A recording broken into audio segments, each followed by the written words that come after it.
ओम नमः शिवाय। नमस्कार दोस्तों, आपके अपने चैनल प्योरिटी ऑफ लाइफ में मैं नीलम शुक्ला आपका बहुत बहुत स्वागत करती हूँ। दोस्तों, वट सावित्री का व्रत साल 2023 में 19 मई 2023 यानी कि शुक्रवार के दिन रखा जाएगा। इस दिन बरगद के वृक्ष की पूजा करने से मन की समस्त कामनाएं भी पूर्ण होती हैं और अखंड सौभाग्य की प्राप्ति होती है, सुख समृद्धि की प्राप्ति होती है, संतान की प्राप्ति होती है और पति पत्नी के रिश्ते मधुर होते हैं। दोस्तों, पौराणिक मान्यता है कि इसी दिन यानी कि ज्येष्ठ मास की अमावस्या तिथि के दिन माता सावित्री अपने पति सत्यवान को यमराज से छीनकर वापस लाई थी। वट सावित्री के व्रत में वट वृक्ष की यानी कि बरगद के वृक्ष की पूजा की जाती है क्योंकि पौराणिक मान्यता के अनुसार बरगद के नीचे ही सत्यवान को उनके प्राण वापस मिले थे। वट वृक्ष को देव वृक्ष कहा जाता है। बरगद के वृक्ष में त्रिदेव का वास माना जाता है यानी कि ब्रह्मा, विष्णु और महेश, इन तीनों देवताओं का वास माना जाता है बरगद के वृक्ष में। शास्त्रों के अनुसार पेड़ की जड़ में ब्रह्मा जी का वास है, तने में श्री विष्णु जी का वास है और शाखाओं में शिव जी का वास है। और इसलिए वट वृक्ष की जब पूजा आराधना की जाती है तो मन की कामनाएं भी पूर्ण होती हैं और वट सावित्री व्रत के दिन पूजा आराधना करने से अखंड सौभाग्य की प्राप्ति होती है।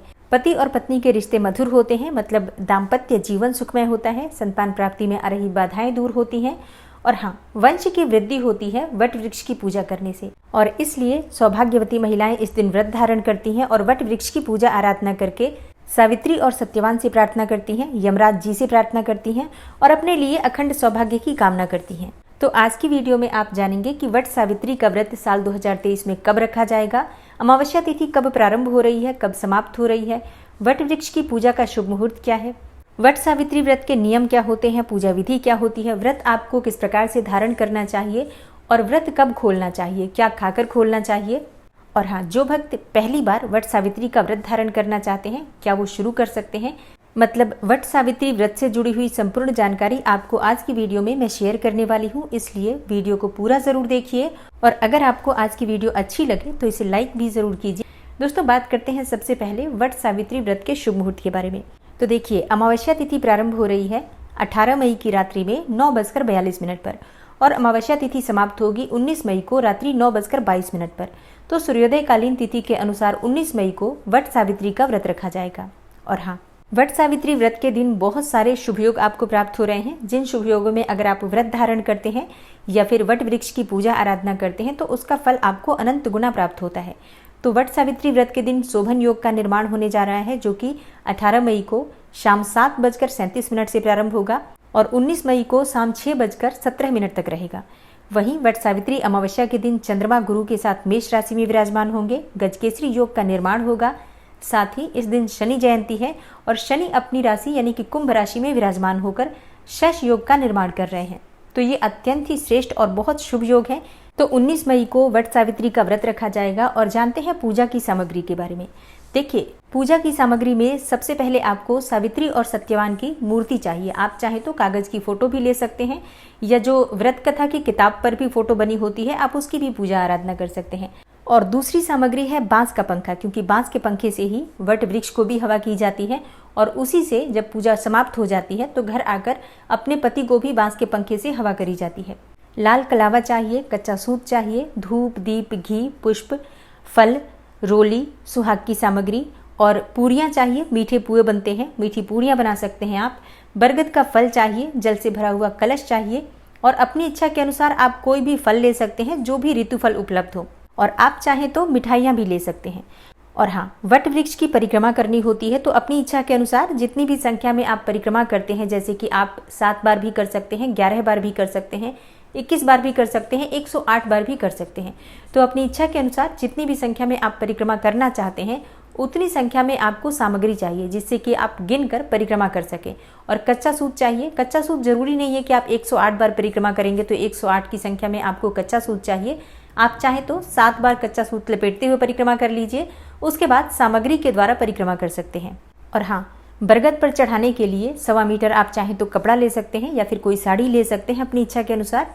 कुछ न कुछ वस्तु जरूर रखनी चाहिए वस्त्र स्वरूप में बरगद पर अर्पित करने के लिए। इत्र चाहिए और पान, सुपारी, नारियल, ये सभी चीजें भी पूजा में प्रयोग की जाती हैं। सिंदूर जरूर होना चाहिए, इस बात का ध्यान रखिए। सुहाग की तो देखिए सभी सामग्री का प्रयोग किया जाता है। 16 श्रृंगार अर्पित किया जाता है माता सावित्री को भी और अपने लिए भी। तो सुहाग की सामग्री तो 2 जगह चढ़ानी पड़ती है, एक दान के लिए और एक आप स्वयं प्रयोग कर सकते हैं। और अब बात करें वट सावित्री व्रत की पूजा विधि के बारे में। तो देखिए, इस दिन प्रातःकाल जल्दी उठ जाइए, जैसे कि हर व्रत में उठा जाता है।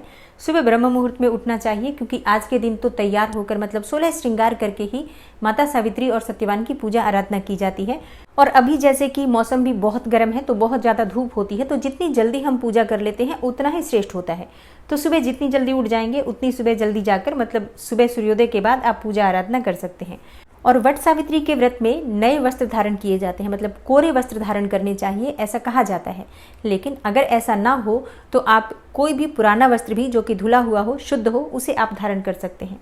हाँ, इतना ध्यान जरूर रखिए कि आज के दिन, क्योंकि आप अखंड सौभाग्य के लिए प्रार्थना कर रही हैं अपने, तो आज के दिन शुभ रंगों के वस्त्र धारण करने चाहिए, जैसे कि लाल, गुलाबी, हरा, पीला, इस प्रकार से शुभ रंगों का प्रयोग करें। बहुत गहरा रंग या फिर बहुत काला रंग का प्रयोग ना करें।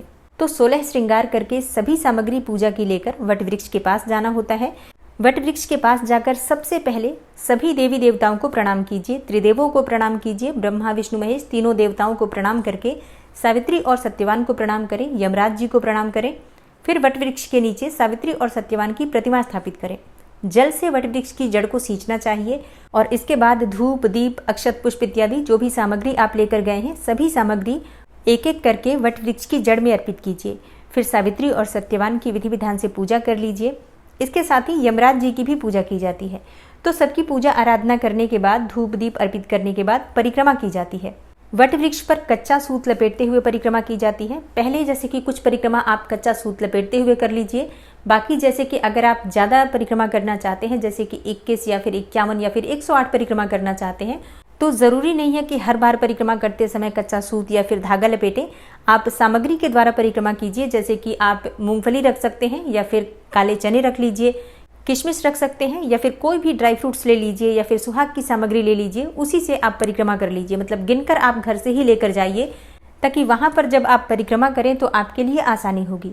और परिक्रमा पूरी करने के बाद वृक्ष देवता को प्रणाम करें, सभी देवी देवताओं को प्रणाम करें। हाथ में चने लेकर और कथा पढ़ी जाती है या फिर सुनी जाती है। इसके बाद पूजा संपन्न होने पर ब्राह्मणों को जो भी आप दान देना चाहते हैं दान दे सकते हैं। वहाँ पर आसपास में जो भी लोग होते हैं, जैसे कि जो भी पूजा कर रहे हैं लोग, सबको आप प्रसाद स्वरूप जो भी सामग्री आप चढ़ाने के लिए लेकर जाते हैं, मिठाई, फल या फिर पूड़ियाँ बनाकर लेकर गए हैं, तो जो भी सामग्री आप लेकर जाते हैं, सभी सामग्री में से प्रसाद स्वरूप लोगों को वितरण भी जरूर करना चाहिए। और हाँ, वट वृक्ष के पास अगर आपसे कोई बड़ी बुजुर्ग महिला हो, सुहागिन महिला हो, तो उनके चरण स्पर्श करके आशीर्वाद लीजिए। उसके बाद घर आकर अपने पति के चरण स्पर्श करके आशीर्वाद ले सकते हैं। सास ससुर जो भी आपसे बड़े बुजुर्ग आपके घर में हैं, सबके चरण स्पर्श कीजिए, उनसे आशीर्वाद लीजिए। इसके बाद जो बांस का पंखा आपने रखा है अपने पास, जिससे कि आपने वट वृक्ष में हवा की थी, उसी से अपने पति को हवा कीजिए। उसके बाद जल पीकर आप चाहें तो अपना व्रत खोल सकते हैं। जल पीने के लिए जैसे कि आज व्रत खोला जाता है बरगद की कोपलों से, बरगद के जो फल होते हैं उन्हें निगलकर ही व्रत खोला जाता है। बहुत से स्थानों पर काले चने निगलकर भी व्रत खोला जाता है। तो आपके यहाँ जिस प्रकार की परंपरा हो उसी के अनुसार आप ये व्रत कर सकते हैं। क्योंकि देखिए, क्षेत्र के अनुसार, स्थान के अनुसार कई बार नियम बदल जाते हैं। कई स्थानों पर ऐसा होता है कि जैसे जब आप वट वृक्ष की पूजा करके घर आते हैं, उसी के बाद जो भी आपने प्रसाद वट वृक्ष के पास अर्पित किया था उसे खाकर व्रत खोल लिया जाता है। कई स्थानों पर ऐसा नहीं होता है। कई स्थानों पर सुबह आप जल पी सकते हैं, मतलब पूजा करने के बाद जल जरूर पी सकते हैं, लेकिन व्रत शाम को ही खोला जाता है। और जब तक वट वृक्ष की परिक्रमा नहीं की जाती है तब तक जल भी ग्रहण नहीं किया जाता है, पूरी तरह से निर्जल रहा जाता है। तो व्रत के नियम हर जगह अलग है, आप अपने नियम के अनुसार ही व्रत कीजिएगा। और हाँ, जो भक्त पहली बार वट सावित्री का व्रत करना चाहते हैं, बिल्कुल इस बार से कर सकते हैं। बहुत शुभ योग है, व्रत शुरू किया जा सकता है।